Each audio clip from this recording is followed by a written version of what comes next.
Welcome to the Soul Train Express. Before we start, I have a quick message for you. If you haven't heard about Anchor, it's the easiest way to make a podcast. Let me explain. Number 1, it's free. What? Yes, it is.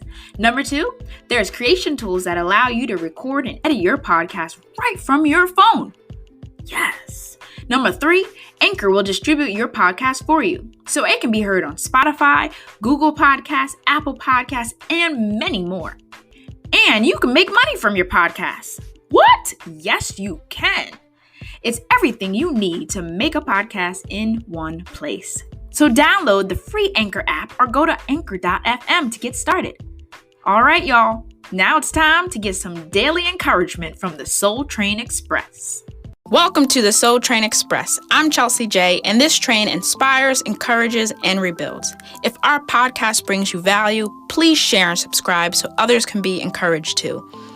We want you to discover the real you by uncovering and rebuilding the roots of who you truly are. Jesus didn't come to teach us about Christianity. No, he came to teach us how to be humans. So let's represent y'all. Let's represent and represent Christ. Because we were made to be human beings, not human doings.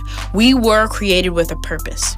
You are wired to be great, fearless, brave, strong, intelligent. You were created with beauty, destined to be kind, generous, loving, gentle, bold, and sculpted in the image of Christ. The concern today is that there are so many of us that are searching for answers of who we are and why we were created.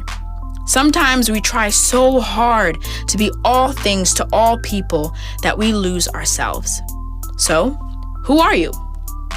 When you look in a mirror, do you see shattered or fragmented pieces? Is there a boldness within or bruises? Are you shunned by others and mocked? Do your weaknesses overcome your strengths, causing you to spiral downwards out of control? Are you ridiculed and see tears of unworthiness? Well, you can live a victorious life when you know that it's not about who you are, but whose you are. That is why Satan wants to distort or completely change our identity. He will try to have us believe that who we are is not who we are. If we choose to listen to the lies, we can become someone we were never born nor created to be. It may feel right, but that doesn't mean it is right. Satan likes to manipulate our feelings to believe our gender is wrong, our sexuality is wrong, our image, our height, our weight, our body and face is not the way we were created to be. We feel like something is wrong, so we run to the surgeons, people, to fix our issues that we think are issues, instead of running to the creator of people, who is God. God created you fearfully and wonderfully made. We have to stop allowing Satan to dictate how we view ourselves. He didn't create us, God did. So how do we align our feelings to the truth? How do we love our gender when we feel the opposite? How do we stop defining ourselves by our sexuality?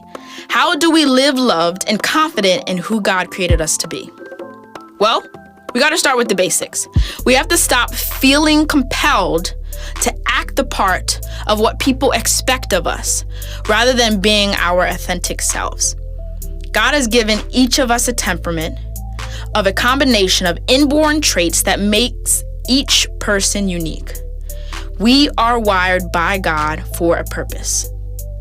Listen, when we don't understand who we are, we can be manipulated and swayed out of being the individuals God called us to be. People tend to judge others from their own perspective and to condemn them when they don't conform to their image. There is only one image to conform to, and that is the creator of the universe. God said, "Let's make man in our own image."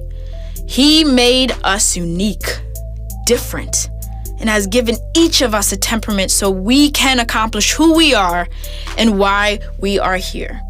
So this week, take some time to do a self-check. Reflect on these questions. Who are you? Who is defining you and why?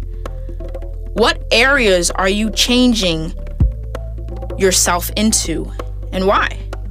Is it because of feelings or truth? And lastly, say this prayer to God today. Lord, reveal yourself to me and reveal me to me so I can change. We will focus more on what the temperaments are next week with Mama J, and we will have our first New Self-Concepts Relational Communications pilot class in New Jersey on September 4th. This class will address temperament from a biblical perspective that leads healthy people into new insight of how to understand themselves and get along with others. When these concepts are applied, it causes effective communication that builds better people, which in turn builds better communities. So reserve your spot today before it's too late. It's on Eventbrite, and I hope you attend. I'm gonna leave you guys with the train of thought. When we know who we are and why we act the way we do, we can begin to understand our inner selves, improve our personalities by understanding our God-given temperaments, and learn to communicate effectively and get along with others. Florence Littenauer.